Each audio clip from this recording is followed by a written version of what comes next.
उठाने के लिए काबिल है क्या? क्या जनता का प्रतिनिधि हम ही है? पर हम लोग निश्चित तौर पर किसी कीमत पर इस बार विधानसभा नहीं चलने देंगे जब तक इसका निदान नहीं। सीटेट बीटेट के अभ्यर्थी 7वें चरण प्राथमिक विज्ञप्ति की मांग कर रहे हैं, लेकिन अभ्यर्थियों की मांग पूरी नहीं हो रही। देखिए, तमाम सीटेट बीटेट के अभ्यर्थी जो हैं बीजेपी बिहार प्रदेश कार्यालय पहुंच गए और वहीं अभ्यर्थियों ने यह मांग किया है कि हमारी बहाली को लेकर आप अपने विधानसभा में जो है हमारी मांग उठाएं। तो वहीं बता दें आपको कि जिसको लेकर संजय जायसवाल बीजेपी बिहार प्रदेश अध्यक्ष ने बिहार सरकार पर खूब तंज कसा है। वहीं उन्होंने यह साफ कहा है कि जब विपक्ष में राजद थी तो लगातार यह सवाल खड़ा करती थी कि रोजगार शिक्षकों को दिया जाए, शिक्षकों की बहाली की जाए, लेकिन अब खुद सत्ता में आने के बाद युवाओं को रोजगार नहीं दे रही है। बीजेपी बिहार प्रदेश अध्यक्ष संजय जायसवाल ने यह साफ कहा कि जब हम नीतीश कुमार के साथ तो लगातार यह कहते थे कि युवाओं को रोजगार देना चाहिए, शिक्षकों की बहाली होनी चाहिए, लेकिन नीतीश कुमार लगातार टालते रहे और सत्ता में कहीं ना कहीं विराजमान रहने के चलते जो है कुछ भी उन्होंने नहीं किया। वहीं क्या कुछ कह रहे संजय जायसवाल जो कि बीजेपी बिहार प्रदेश अध्यक्ष है, वो सुने आप लोग। उसी भूमिका में है तो इसलिए अच्छी बात है, युवाओं को देख के सब किसी को उत्साह आता है। आज के इस ठीक है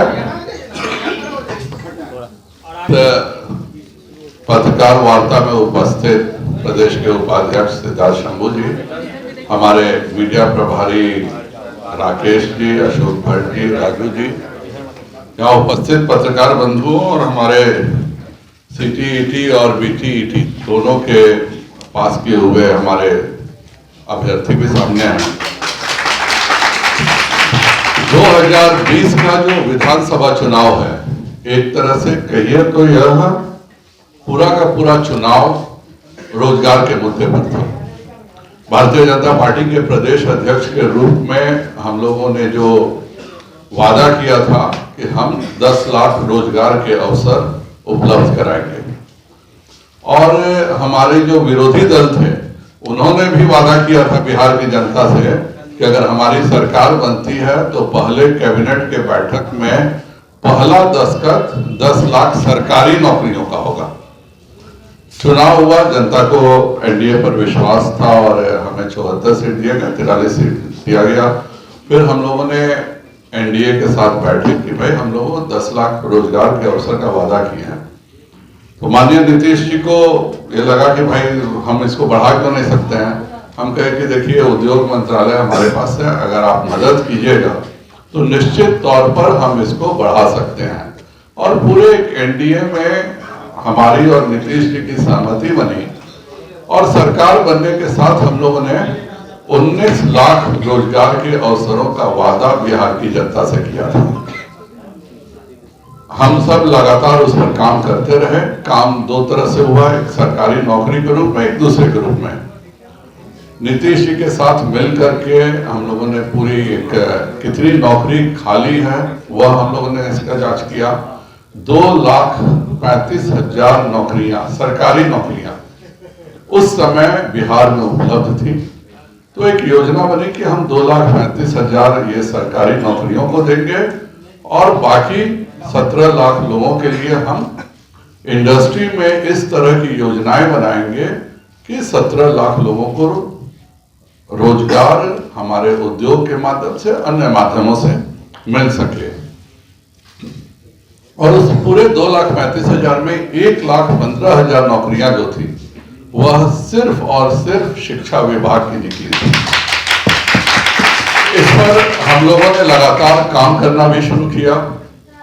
मार्च में लगभग यह फाइनल हो गया कि ठीक है, विजय जी से भी बात हुई थी, सबकी बात हुई थी, और यह केवल बात तो होना काफी नहीं है।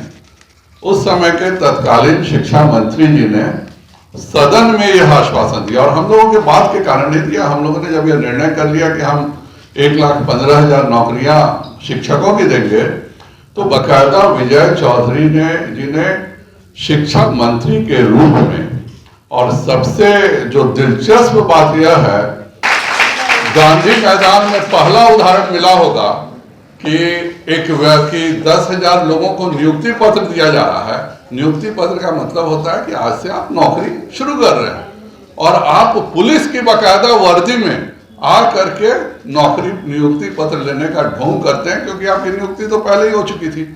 तो अब लगातार फैन फेयर लगाना आजकल नया शुरू हुआ है। हम लोग 10-10 हजार करके 40,000 नौकरियां पहले बांटे हैं, अब वो 6 चरण में उन्हीं को दोबारा दिया जा रहा है। मेरा हम लगातार इसकी बात करें कि भाई जो वादा हम सबों ने मिलकर किया था, हम दोनों ने मिलकर किया था, और आज जो दल तीसरा दल जो सत्ता में है वह तो वादा किया था कि पहले ही दिन 10 लाख नौकरी साइन करेंगे।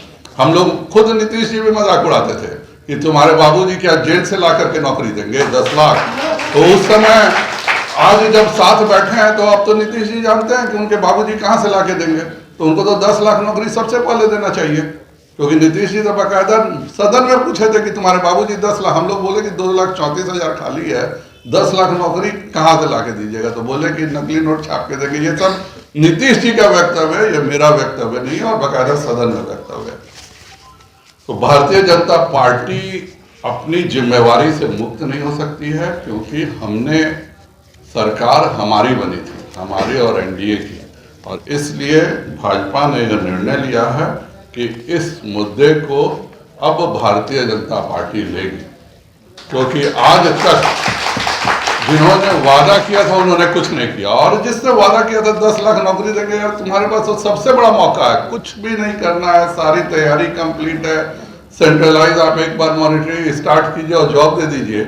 और ये जॉब देते तो वाकई भाजपा को भी बोलने के लिए कुछ नहीं रहता, क्योंकि पहली बार एक ऐसी नौकरी मिलती जो इस सरकार की नौकरी थी, वरना आज तक आप लाखों रुपए टीवी चैनल्स को और अखबार पे खर्च करके जो 8 अगस्त के पहले की नौकरी है उसी को दे रहे हैं। तो मेरा सरकार से एक जिम्मेदार विपक्ष के नाते रहेगा अनुरोध कि इस मुद्दे को अब भाजपा खुद लेने जा रही है, और 13 दिसंबर से जो विधानसभा है, भारतीय जनता पार्टी अगर इसका निदान 13 दिसंबर तक नहीं निकाला गया तो किसी कीमत पर हम सदन नहीं चलने देंगे, और दोनों को जवाब देना होगा कि किस नाते आपने 10 लाख नौकरी का वादा किया था, आप 10 लाख मत दो, हम भी जानते हैं झूठ बोले थे तुम, हम लोग कोई आश्चर्य नहीं है, लेकिन जो मिला हुआ है उसको तो दो कम से कम आप। तो इसके लिए भी हम लगातार करेंगे, हर हालत में यह नौकरी मिलनी चाहिए। और मैं आज भी निवेदन कर रहा हूं कि हमारा, आपका या किसी का भी राजनीतिक विवाद हो सकता है, लेकिन बिहार के विकास को लेकर के कोई विवाद नहीं है। आज तक आपने 5 महीने 4 महीने बीतने के बाद एक नौकरी नहीं दी है। कम से कम इन सीटीईटी और बीटीईटी के बच्चों को नौकरी देकर पहले नौकरी की तो शुरुआत करें। 10 लाख का हिसाब आपसे बाद में पूछेंगे, यह करें, और हर हालत में हम विधानसभा में इसके निर्णायक स्थिति करने के बाद ही विधानसभा शांति से चलेगी। कर रहे थे उस समय आपने इनका मुद्दा क्यों नहीं उठाया और नौकरी क्यों नहीं दी? विधानसभा में एनडीए के मंत्री जवाब देते हैं, इससे बड़ा सबूत क्या हो सकता है कि भारतीय जनता पार्टी इस मुद्दे पर संवेदनशील थी। आप अगर विधानसभा में आश्वासन देकर नहीं करते हैं तो आप पर प्रिविलेज मोशन मुक्त होता है। और विजय चौधरी जी ने अगर एनडीए रहते हुए इस बात का वादा सदन में किया था तो जाहिर बात है कि यह मुद्दा, क्योंकि हम सरकारी दल में रहते हैं तो हम इसको सड़क पर नहीं कर सकते, लेकिन अगर यह एनडीए में नहीं हुआ होता यह मुद्दा तय, तो किस नाते विजय चौधरी जी इन लोगों को विधानसभा में लिखित में और बोल करके आश्वासन देते हैं। एनडीए सरकार में दी गई नौकरी को आज जो नियुक्ति पत्र बांटा जा रहा है, क्या संदेश महागठबंधन के द्वारा तेजस्वी यादव के द्वारा दिया जा रहा है? तेजस्वी जी जानते हैं कि वह 10 लाख का झूठ बोले थे, उनको भी उम्मीद नहीं थी, तो उन्होंने कम से कम युवाओं को बरगलाने के लिए दिया था।